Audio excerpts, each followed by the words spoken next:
Panibagong araw na naman mga katito-katita dito sa Riyadh, Saudi Arabia. Ng mga oras na to ay bandang alauna na to ng hapon. Actually, wala tayong trabaho. Pahinga muna tayo dahil ginagawa ang ating shop.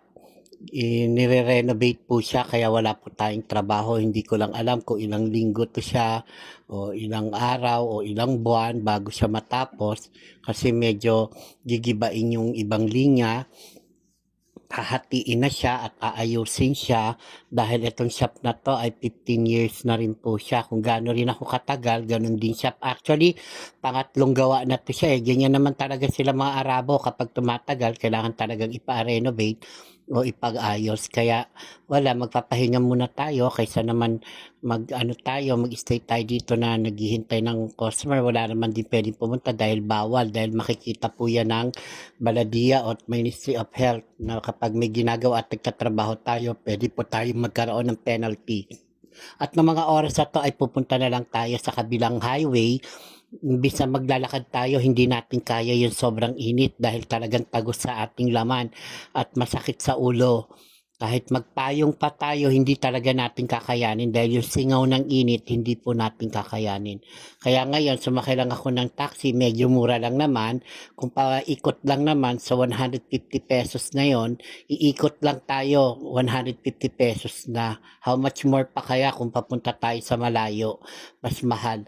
Medyo ganun talaga, pag kinonvert natin, 10 real lang naman yung ibabayad natin dahil nga 15 pesos ang bawat 1 real. So sa 10 real is 150 pesos.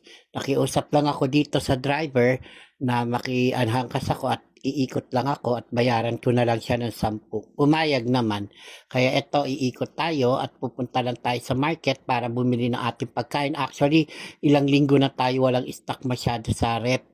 Kasi medyo nagtitipid tayo dahil wala nga tayong trabaho, dahil pahinga muna, dahil ginagawa nga yung ating shop, kaya ganun talaga.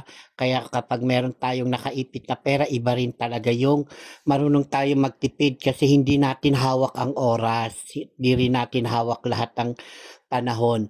Kaya dapat katulad ko OFW, dapat marunong po tayong humawak ng pera at magtipid kasi mahirap kapag wala tayong trabaho, saan tayo dudukot ng pera. Dapat isipin din natin palagi na mahalaga talaga ang pera sa buhay ng tao.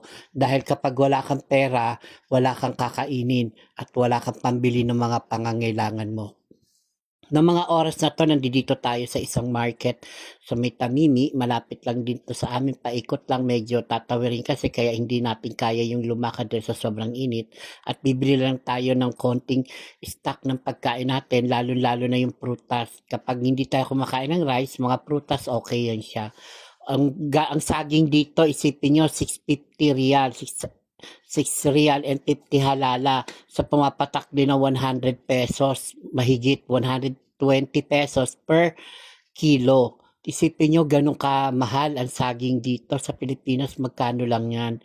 No choice tayo kundi bumili para rin resistensya o sustansya sa ating katawan at tumingin lang din tayo ng ibang gulay. Gusto man natin mamili, wala man tayong budget pa, kaya tiis-tiis na lang muna kung ano lang yung kaya ng ating budget, yun lang ang bibili natin. Huwag yung buhos liglig tayo kasi mahirap po yun kapag magastos tayo pagdating sa pagkain. Paano na lang yung bukas? Minsan intindihin din natin minsan na mahalaga ang bawat pera na lumalabas sa ating bulsa. Pahalagahan natin kasi hindi natin hawak. Mabuti sana kung marami tayong trabaho at may trabaho tayong maayos na malalaki ang sahod, okay lang yun. Pero sa katulad naming OFW, kung ano lang yung sinahod namin, yun lang ang pinagkakasya din namin. Maraming salamat sa mga nagla-like and follow and share. God bless you all guys. Panoorin nyo yung karugtong ng ating video. Maraming salamat. Bye!